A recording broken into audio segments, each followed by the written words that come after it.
E quando a Flávia me convidou para esta edição de abertura, né, do semestre, a gente havia falado sobre esta configuração que nós temos de um conservadorismo que parece assim espraiado por todos os cantos, né?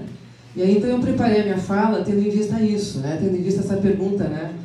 Quando é que isso começou? Como é que apareceu isso na nossa vida? Está estourando nos nossos colos, né? Na nossa cara, e constantemente estamos sendo todos de alguma forma demandados aí a apagar incêndios, né? Dos mais variados tipos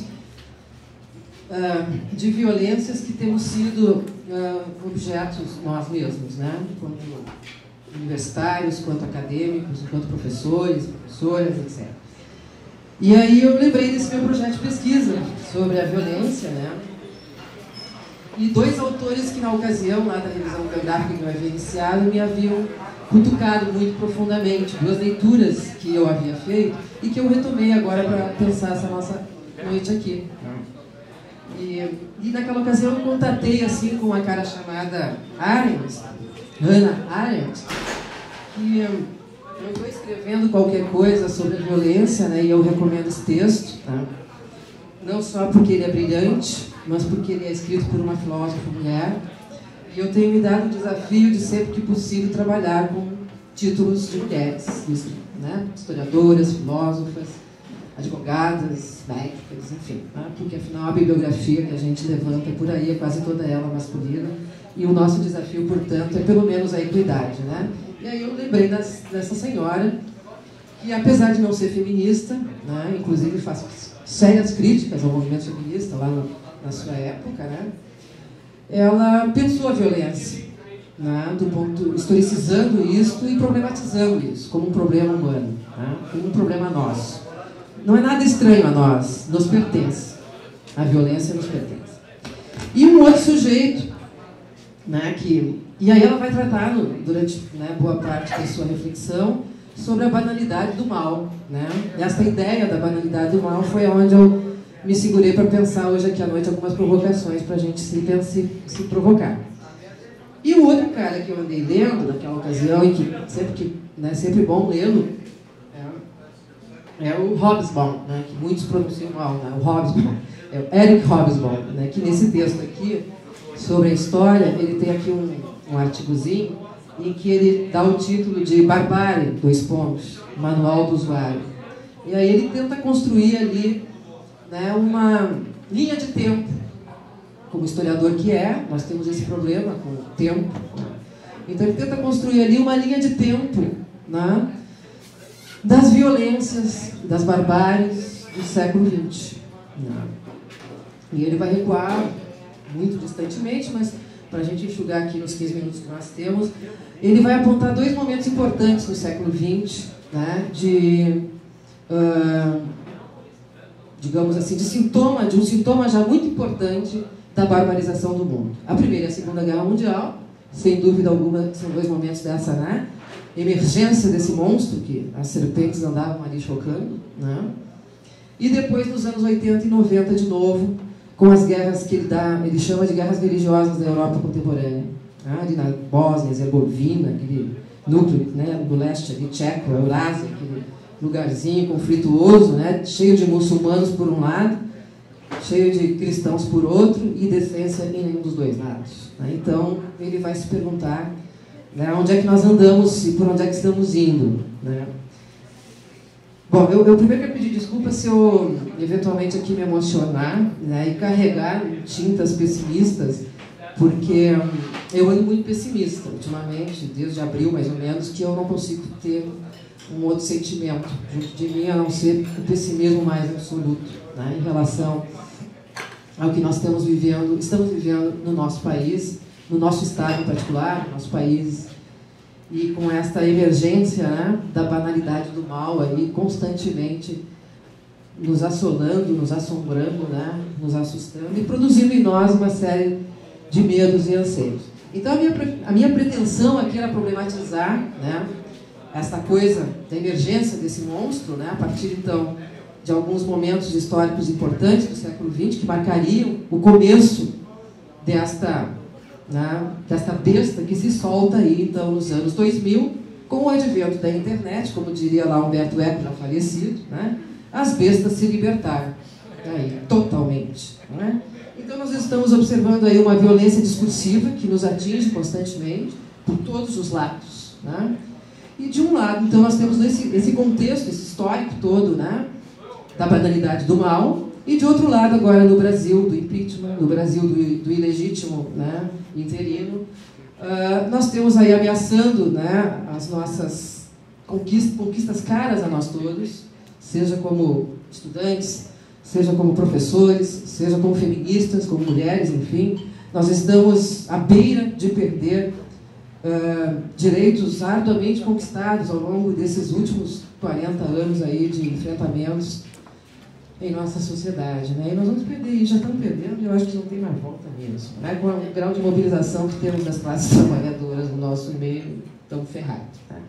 E, por coincidência, ao retomar a leitura da Hannah Arendt e do Eric Hobsbawm, eu só acentuou mais ainda em mim esse sentimento pessimista. Então, eu quero avisar vocês que pode ser que a noite não seja boa nesse aspecto, né? Que eu chegue aqui a conclusões, faça vocês chegarem a conclusões junto comigo de que o mar não está para peixe e não vai ser fácil, não vai ser nada fácil.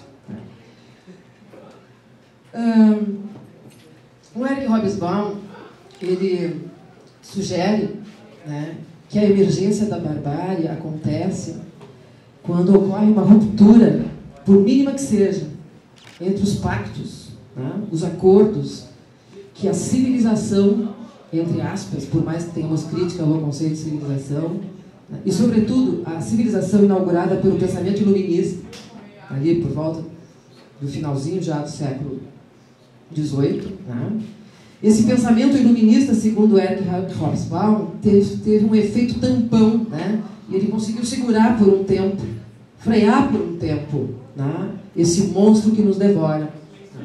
E segundo Eric Hobsbawm, então, os anos 80 e 90 confirmam, né, a ruptura desse pacto civilizatório.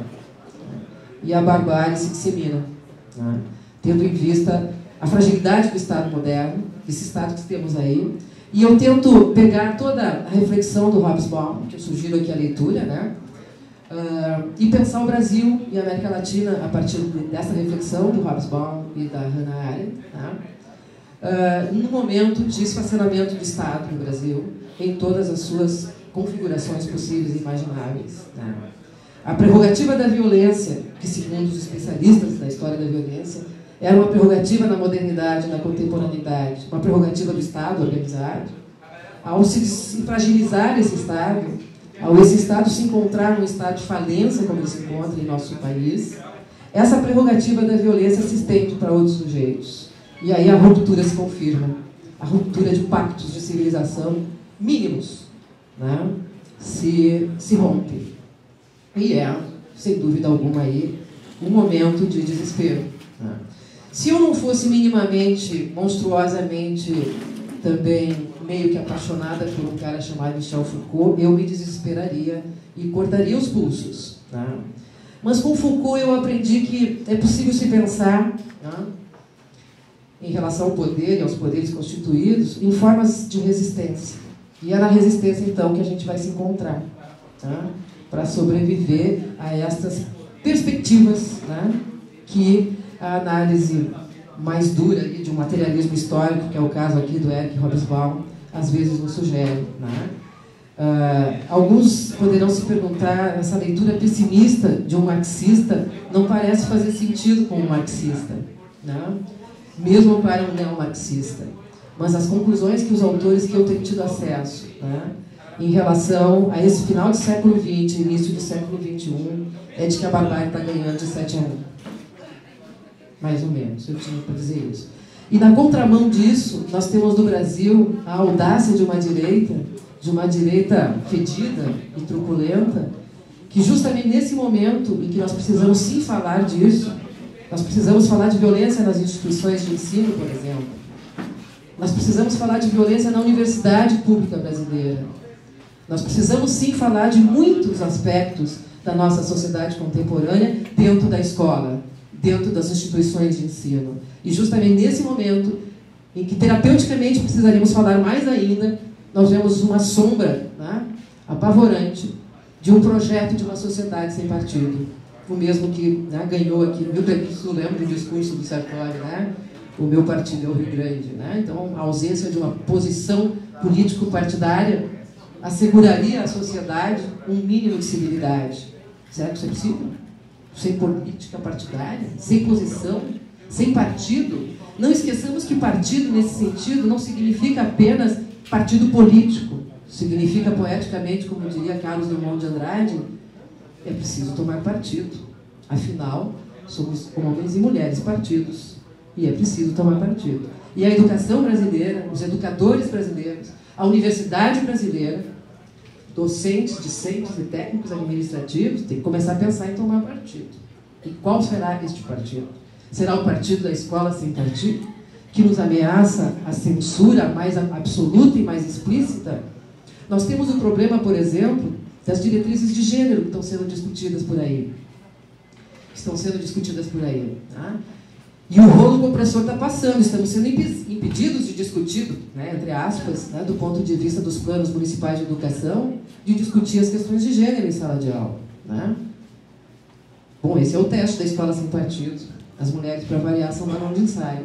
Né? E as questões de gênero têm sido, portanto, um balão de ensaio a prosperar vertiginosamente. Eu calculo que em poucos dias esse troço está feito. E eu quero dizer para vocês que eu vou precisar de advogados, né, os melhores, se possível, né, porque vou viver com problemas com a Polícia Federal, com sei lá com quem, porque o problema vai ser grande, vai ser grave. É impossível, pelo menos nas ciências humanas, não se tomar partido.